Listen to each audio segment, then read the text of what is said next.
Good morning YouTube, nous sommes le 8 janvier et nous sommes arrivés hier à Wentworth, qui est un bled perdu dans le fin fond d'Australie.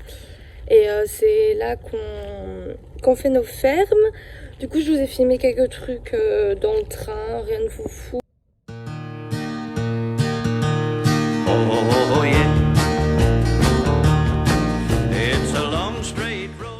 Bon, bonne nouvelle aujourd'hui, 9 janvier, et il y a la directrice de l'auberge de jeunesse qui est venue toquer à la porte et qui nous a dit qu'elle avait trouvé du travail pour nous. Du coup, on commence demain à 7h30 et là, on va aller à la ferme pour rencontrer le gars parce qu'il veut nous rencontrer. Du coup, grave contente. Enfin du travail, enfin ça fait 3 jours qu'on attend, mais 2 jours qu'on attend, 2 jours qu'on attend. Et du coup, voilà, heureuse, contente. Il fait super chaud en plus, donc c'est génial. Non, évidemment, ce n'est pas génial. Il fait genre 36 degrés, c'est horrible, il fait chaud, il y a genre le vent, il est chaud aussi, enfin il y a tout qui est chaud.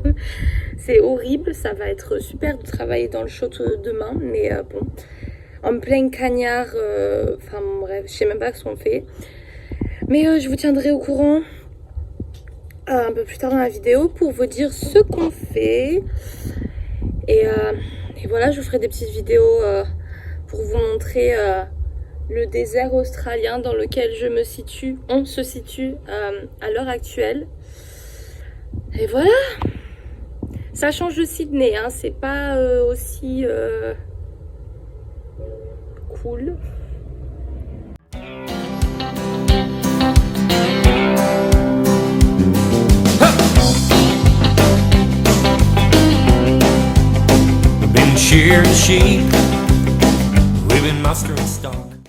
Bon, du coup, on est allé chez le fermier et je pense que ça va durer qu'un jour parce que s'il n'y a pas beaucoup de trucs à faire, c'est juste du désherbage sur un petit champ de watermelon, pastèque, sur un petit champ de pastèque. Du coup, je pense que ça va être sur un jour ou deux et pas plus.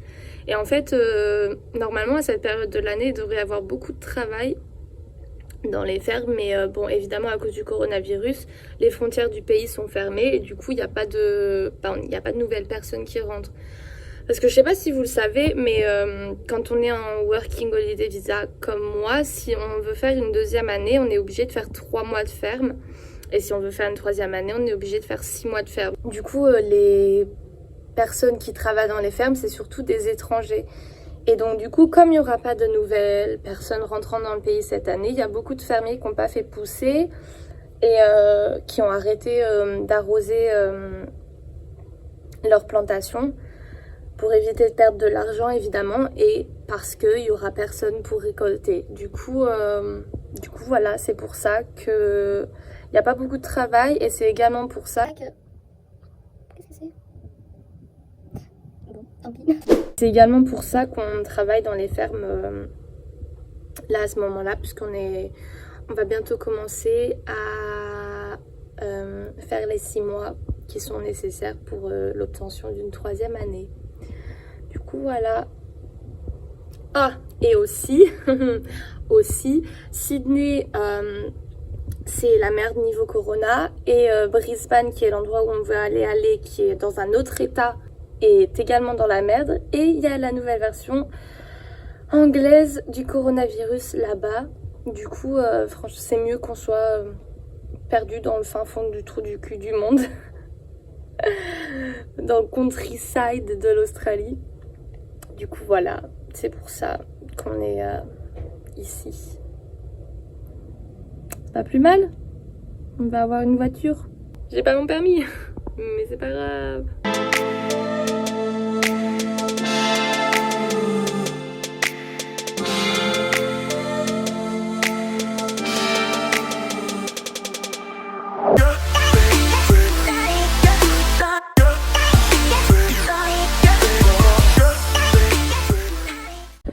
le sport est fait, la douche est prise et maintenant c'est l'heure d'un petit snack. Du coup, comme petit snack en ce moment, du petit pain aux céréales. Du coup, en ce moment, comme je disais, fait petit toast. Ouh. Voilà. Avec du peanut butter, du beurre, des cacahuètes et de la banane tranchée sur le dessus de mon toast. Et voilà. Ah, et des peanuts, des cacahuètes nature également. Voilà, le petit snack. Pas sûr que ce soit vraiment très très healthy. Mais je crois que ça l'est parce que j'ai vu sur internet. Et internet a toujours raison. Donc je veux dire voilà. Voilà, hein, c'est tout con. Hein. Je sais même pas pourquoi je vous montre ça. Regardez mon toast à la banane. Ouh, waouh. Attendez, plan de coupe.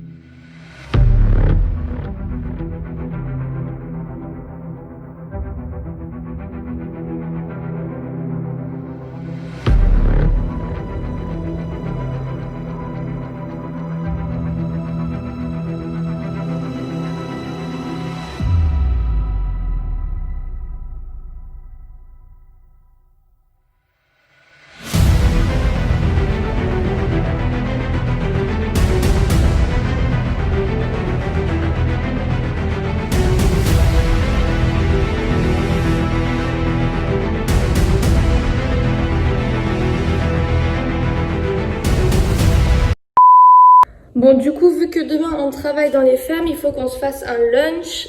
Et du coup, comme lunch aujourd'hui, on va faire frittatas. Mais je crois que la frittata, ça se cuit dans le four normalement et on n'a pas de four ici. Du coup, on va faire comme si c'était une tortilla espagnole. Sauf qu'on va mettre des légumes dedans. Et voilà, du coup là, c'est en train de poser parce que quand j'avais fait ma tortilla avant, là, j'avais trouvé une vidéo qui était plutôt cool d'un gars espagnol. Et il disait de cuire les patates et les oignons dans beaucoup d'huile d'olive, genre pour que ce soit recouvert, que tu le cuis jusqu'à ce que les patates soient ramollies, enfin qu'elles soient cuites quoi. Et ensuite tu égouttes, tu égouttes tout ça et tu le mets directement dans l'œuf et tu recouvres ton cul de poule avec un film plastique ou avec du papier alu, le papier alu préférablement, mais voilà. Et tu le laisses comme ça, tu le touches pas pendant 10 minutes et ensuite tu le mets dans ta poêle. Comme ça aide à cuire, ça cuit l'œuf. Enfin, je sais plus trop pourquoi, mais ça cuit l'œuf et ensuite ta tortilla elle est meilleure. Du coup, c'est ce qu'on fait. Du coup, voilà, ça ressemble à ça. Ça a l'air un peu moche et ça a l'air de ressembler un peu à rien. Mais dedans, il y a chou-fleur, brocoli et kale. Mais je sais pas c'est comment on dit en français, mais kale. Et un peu d'épices. Comme on n'a que 2 épices, parce que on est pauvre et que toutes les épices qu'on avait avant, on les avait laissées là. Et quand on est parti, bah, du coup, elle les a mis ailleurs. Elle les a jetées à la poubelle. Ou elle les a gardées, je sais pas. Mais ils sont plus là en tout cas.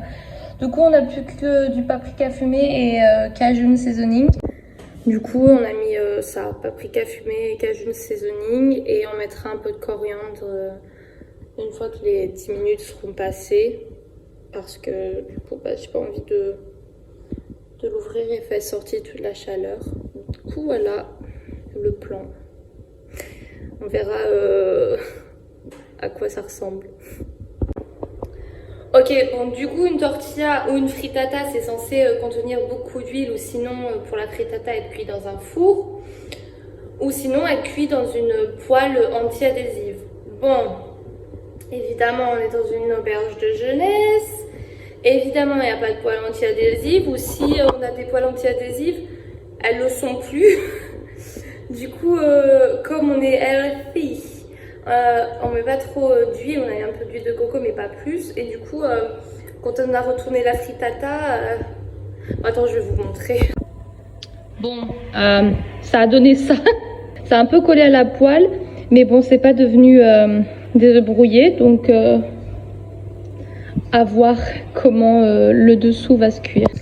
Bon, voilà, ça c'est le résultat final. Bon, elle est pas très très belle, mais la question c'est est-ce qu'elle est bonne. Donc il y a un petit morceau là, je vais le goûter et on verra. Du coup, le test.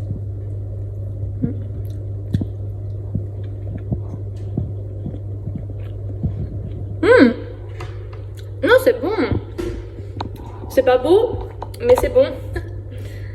C'est la nouvelle expression. Parce qu'avant c'était c'est bon mais c'est chaud. Ouais. Et là c'est bon mais c'est pas beau. Ouais. Je me fatigue. Bref, voilà. Ma frittatas. Bon, je viens de me rendre compte que j'ai jamais dit au revoir à ce vlog d'hier, puisque nous sommes le 9 aujourd'hui. Du coup, au revoir. J'espère que vous avez passé une bonne vidéo en ma compagnie, qui est quand même une compagnie de luxe, on va pas se mentir. Ok. Lâchez un pouce si vous avez aimé la vidéo. Lâchez un abonnement si vous aimez ma personnalité. Et j'espère pouvoir agrémenter cette chaîne de contenu un tant soit peu plus mieux. Est-ce que cette phrase est française? Je ne sais guère. Mais voilà, bye!